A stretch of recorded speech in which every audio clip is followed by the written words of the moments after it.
sur Naco Black Chronique Reptile, le monsieur à côté de toi, il me dit quelque chose. Oui, bah, il est quand même très connu quand même, mais comme c'est pas trop tes animaux, non. Bon, je te laisse gérer alors si c'est pas. Donc on est avec Nicolas, de Reptiline. Je pense qu'on a pu à te présenter, c'était quand même bien connu. Ouais, des vieux, des gens passionnés. Peut-être des plus jeunes. Comme j'ai dit tout à l'heure, il y a peut-être quelques Alzheimer dans l'intérariophilie qui t'ont oublié. Quelqu'un de bien connu, donc voilà. Qu'est-ce qu'on a déjà parlé du projet qui est en cours avec, enfin qui est créé sur le centre de formation. Voilà. Normalement on doit aller faire une descente dans le nord, c'est ça? Exactement, parce que Stéphane nous a invité à voir un petit peu les installations. Les installations. Du coup, c'est vrai qu'on voulait mettre un peu en avant les formations que tu proposais aussi. Voilà, on a fait ça ensemble. Donc nous, à Reptiline, on a deux boutiques maintenant. On a notre boutique, la maison mère qui est à Gazeran, donc dans le 78 à côté de Rambouillet dans la région parisienne. Et donc à la base c'était un centre d'élevage et quand mon centre d'élevage, des neiges reptiles, etc. Et Reptiline, on vendait du matériel et pas d'animaux à l'époque. Et quand on s'est associé avec Stéphane, on s'est dit que c'était un peu idiot d'avoir deux centres d'élevage. Donc moi j'ai un peu ralenti mon élevage, je me suis vraiment encore plus spécialisé. Moi j'étais assez spécialisé dans les boïdés, je me suis encore plus spécialisé dans certaines espèces. Et donc pour réduire, parce qu'avec les magasins ça prenait du temps. Et donc on a ouvert un premier magasin à Gazeran en 2011.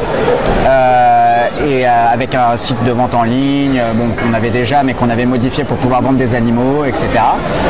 Donc les animaux qu'on produisait, plus les animaux d'autres éleveurs, puisque ça fait un peu longtemps qu'on fait ça. Donc on a plein d'amis partout, en France, en Europe, aux États-Unis. Donc on a des gens bien qui ont envie de bosser avec nous et qui peuvent nous fournir des animaux de qualité. Et donc voilà, on pouvait proposer ça. Et donc après, l'année dernière, nous a rejoint dans l'équipe Olivier Antonini, donc de Bébésaurus, voilà. Ami, écrit la Bible déjà, comme souvent sur les vidéos. Il y a toujours une Bible. Il y a toujours une pétale. Pourtant, c'est pas un moine. Moi, on va avoir des infos croustillantes. En vente, tu as été, je crois, il me semble, si je dis pas de bêtises, l'un des premiers en France à faire en 99, c'est pas ça, à faire de la vente en reptile ou de. J'avais lu quelque chose sur toi en 99. Ouais, faut que je relis. Non, mais c'est vrai qu'on a été tous un petit peu. Au départ, il y avait donc la ferme tropicale qui a démarré en premier. Après, nous, on a emboîté le pas dans les années 90, donc c'était 93, c'était 99. On se connaissait depuis longtemps. Nous, on était ce qu'on appelle des passionnés, des amateurs éclairés. On était à fond dans notre passion. À un moment, on a eu envie de se dire est-ce qu'on pourrait en vivre. Tout le monde nous disait que c'était impossible. À l'époque, il n'y avait pas le marché, il n'y avait pas le truc. Bon, comme on voyageait pas mal, on allait aux États-Unis, on voyait qu'il y avait des choses qui se passaient. Alors nous, c'était notre rêve d'avoir un jour une pièce d'élevage ou un centre d'élevage, pour faire avancer le reptile, pour pouvoir avoir plein d'animaux nés en captivité. Nous, tout ce qui a été reproduction, c'était quelque chose qui nous tenait vraiment à cœur. Aussi, et développer le matériel. Moi, avec Reptiline, j'ai commencé en tant que professionnel avec Reptiline sur le matériel, parce que moi, en tant qu'éleveur, je trouvais qu'il n'y avait pas assez de matériel en France. Et quand j'allais aux US, je voyais des terrariums en polyéthylène, des thermostats, des trucs que j'avais vraiment envie d'avoir, Et donc j'ai voulu rendre ça accessible. Donc on a commencé comme ça et avec Reptiline, je vendais au départ que du matériel. J'avais un H-Reptile pour les animaux et Stéphane a commencé au même moment avec Reptilis. Et en France, on est tous des amis et Bébésaurus à l'époque aussi avec Olivier Antonini avec son association Bébésaurus a élevé les gécoléopards, tous les arts désertiques, les zoomastiques, etc. Mais en France, on dit qu'on a toujours un retard par rapport aux États-Unis. Est-ce que tu penses qu'on commence à rattraper en termes de reptiles un petit peu ou on aura toujours ce retard Disons que là, en termes de volume, on n'arrivera jamais à rattraper les États-Unis parce qu'eux, ils ont des centres d'élevage qui produisent 100 000 ou 200 000 animaux par an parce que c'est un pays qui est gigantesque, parce que c'est un pays aussi où entreprendre, c'est une culture. Et que quand tu réussis, nous, on a toujours, quand on allait là-bas, on admirait ces gens-là. On trouvait ça génial, la qualité de leurs animaux, comment ils présentaient. On a commencé à faire des présentoirs comme eux et tout ça. Au départ, quand tu allais sur une bourse, au tout début, c'était des boîtes, des phonabox posées comme ça. On a été parmi les premiers à construire des présentoirs pour vraiment, comme on avait vu, nous, ça nous avait fait tellement rêver de voir des gens avec des bêtes aussi chouettes, avec des vrais présentoirs et tout. C'était comme des bijoux, et ça représentait tout le travail et tout l'amour que le gars avait mis pour produire ses animaux. Tu sens que c'est profond. Et en plus de ça, c'était un bon professionnel, donc les gens, ils réussissent financièrement. Et c'est vrai qu'en France, c'est tabou l'argent, en gros, quand tu passes professionnel, en gros, t'es plus un passionné, quoi. Ouais. Alors qu'un mec qui fait du fric. Voilà, alors qu'au contraire, faut être méchamment passionné pour. Attends, oui. Bon, c'est pas grave, nous on l'a fait en live. Ah, c'est pas voilà, c'est comme ça que ça se passe. Voilà. Et en fait, si tu veux, moi je trouve ça dommage parce que justement, pourquoi aux États-Unis, on dit toujours les États-Unis, pourquoi c'est énorme là-bas? Parce qu'il y a de l'argent. Quand tu produis des animaux, si tu les vends pas, s'il n'y a pas une rentabilité, tu peux pas employer des gens, tu peux pas développer. S'il y a des matériels qui se développent, c'est parce qu'il y a moyen de le vendre. Et sinon, tu mets pas d'argent dans le développement de matériel, etc. Donc c'est obligatoire. Et nous, on a cette espèce de tabou en France où c'est pas bien l'argent. Alors que non, je veux dire, les gens qui élèvent des chevaux, ils les donnent pas, voilà. Et donc après, la passion, ça n'a rien à voir avec si tu en vis ou pas. Je veux dire, mais c'est vrai que pour en vivre, tu as intérêt à être méchamment passionné parce que on fait d'énormes sacrifices. Tu vois, moi là, au lieu d'être au Hellfest, par exemple, je suis à Arras, alors que je devrais être au Hellfest. Il est très bien. Et pourquoi depuis ce matin, je te dis, il faut venir ici. Surtout, donc sur Reptile Mag, justement, j'arrive pas à me retrouver cette phrase où tu expliques qu'il ne faut pas, en gros, être en permanence dans la critique, dans le dogmatisme, de dire c'est comme ça que ça s'élève. Alors moi, je me marre toujours sur les géco léopards, c'est des copeaux de bois ou c'est ci, c'est ça, c'est du... Et que tu dis justement, il y a 50 façons d'élever et c'est le souci qu'on a aujourd'hui. Et Rudy, c'était avec sa petite gueulante. Et d'ailleurs, Jeff est aussi Ball Python Royal, qui pour moi est quand même, c'est quand même un mec assez qu'on connaît un peu. Et c'est vrai que ça, cette phrase. En fait, c'est ça, c'est que en fait, les animaux, par essence, c'est quelque chose de compliqué. Il y a plein de choses à savoir. Moi, ça fait 20 ans que j'ai des serpents, plus de 20 ans maintenant, je vieillis, que j'ai des serpents et j'en apprends tous les jours. Même sur des espèces. Dès 2 ans, t'as vu? Il est né dans le berceau.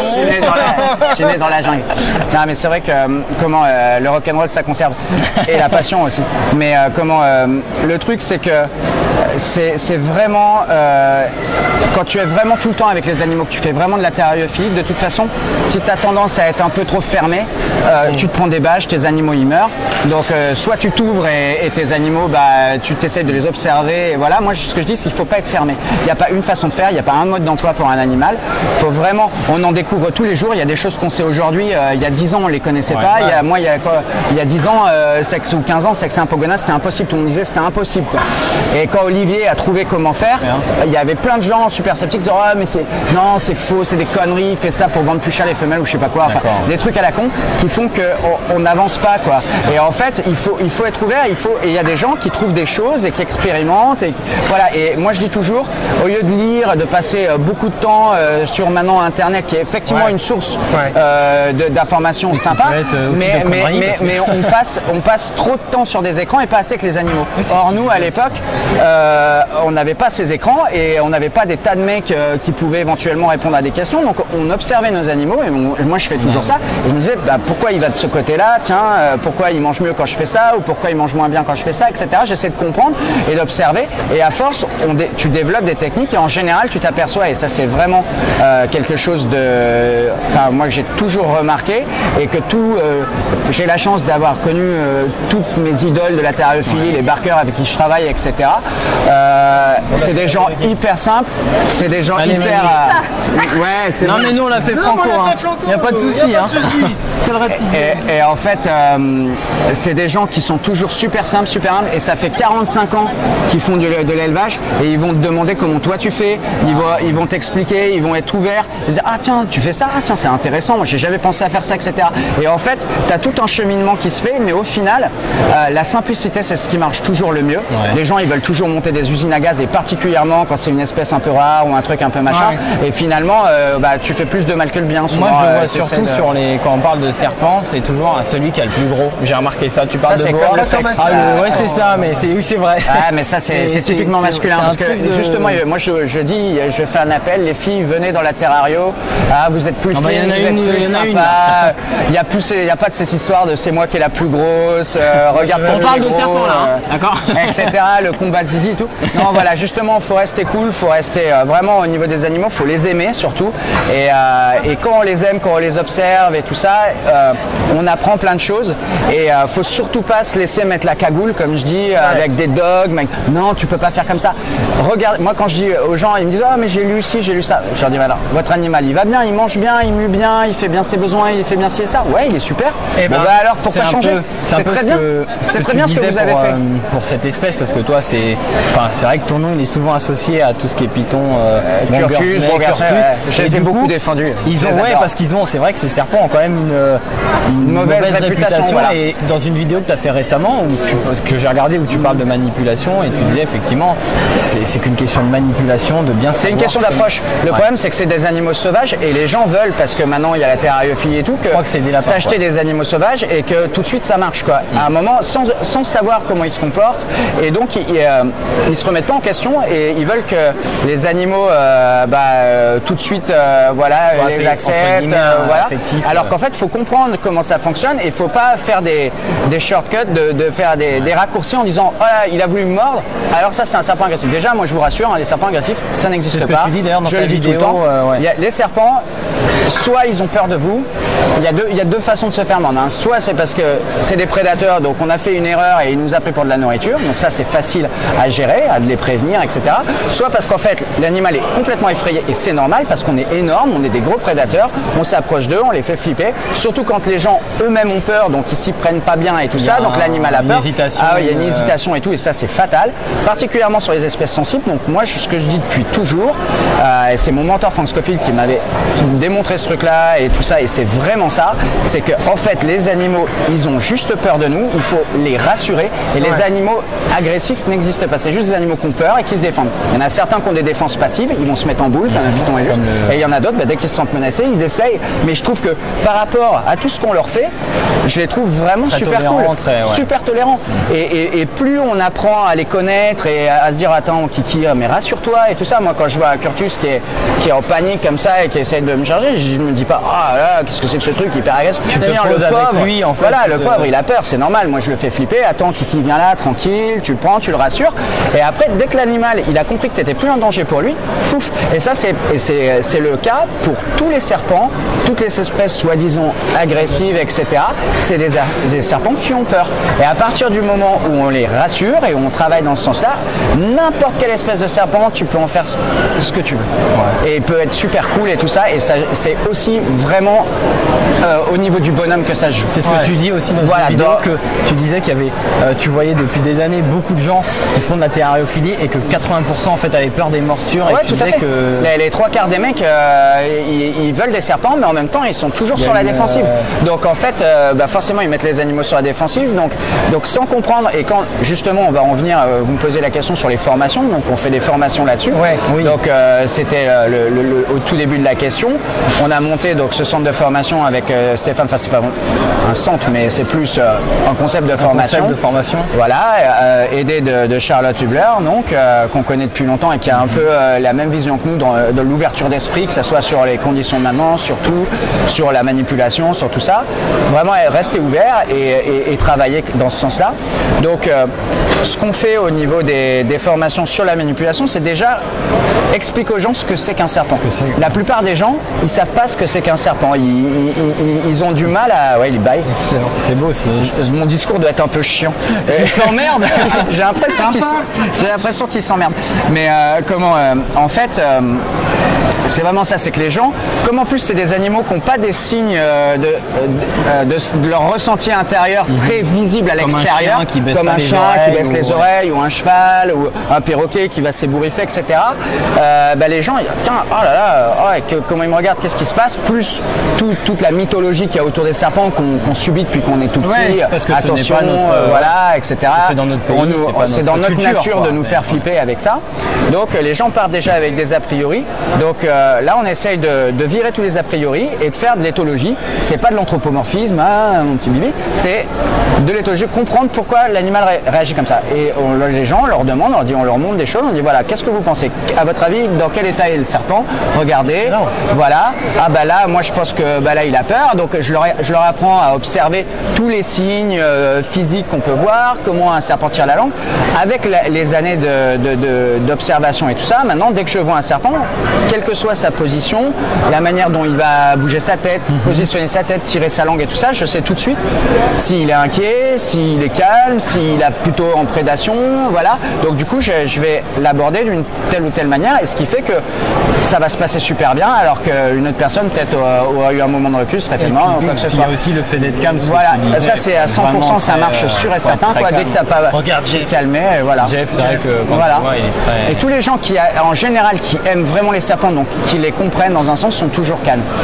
Les gens qui sont comme ça, c'est en général, ils n'ont pas trop compris comment ça, ou ils cherchent pas trop à comprendre. Et donc en général, ils font un vieux raccourci, genre ça c'est l'espèce gentille, ça c'est l'espèce méchante et agressive et machin, et ça prend pas ça et tout. Alors que moi je vous le dis, et c'est là où je rejoins encore l'histoire des nanas, qui sont en général bien plus fines et plus, on va dire, avec un peu plus de feeling, et qui souvent les Brongersmé, les Curtus et tout, j'en vends pas mal à des filles au final, parce qu'elles sont là, ah, viens, oh, le pauvre il a peur et tout ça, et du coup elle les rassure vachement.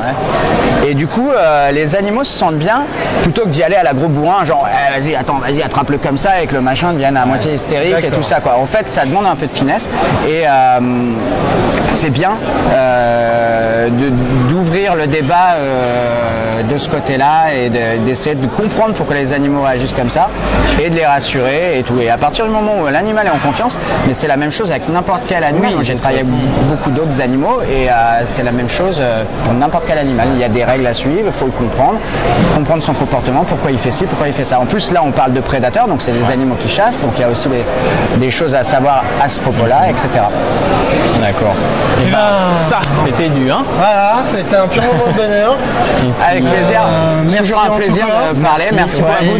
C'est cool. Bravo pour votre initiative sur YouTube. C'est bien. On essaye aussi avec Reptiline de faire des petites vidéos comme ça. Moi, je regarde. Pédagogiques. On a notre site, donc reptiline.fr, sur lequel il y a un blog où on met des articles qu'on écrit tous les uns les autres dans l'équipe, ou que d'autres gens, des amis, nous donnent à publier, et on fait des petites vidéos comme ça pour expliquer des choses. Très bien. La dernière, j'ai vu, c'était sur les manipulations où tu expliquais, et qui était sympa. On mettra ça dans le descriptif, et si on a le temps, même directement dans la vidéo. Donc on vous invite vraiment à aller voir. C'est passionnant. Moi qui suis pas Tu regardes celle-là, c'est celle-là. passionné. Je change, Je fais sur YouTube, Oui, avec écoute, mes cheveux qui n'ont rien. Oh, c'est nul. Ok, voilà, tu m'as coupé. Je t'ai coupé, ouais, mais bon. Bon bah écoutez, en tout cas, merci beaucoup. Bah, de rien, les gars, avec plaisir. Et puis ciao, bye J'espère bye. te revoir bientôt. À très bientôt. Nous aussi, n'hésitez Avec- pas à passer nous voir. Pas de soucis. Ciao. Ciao, bye bye.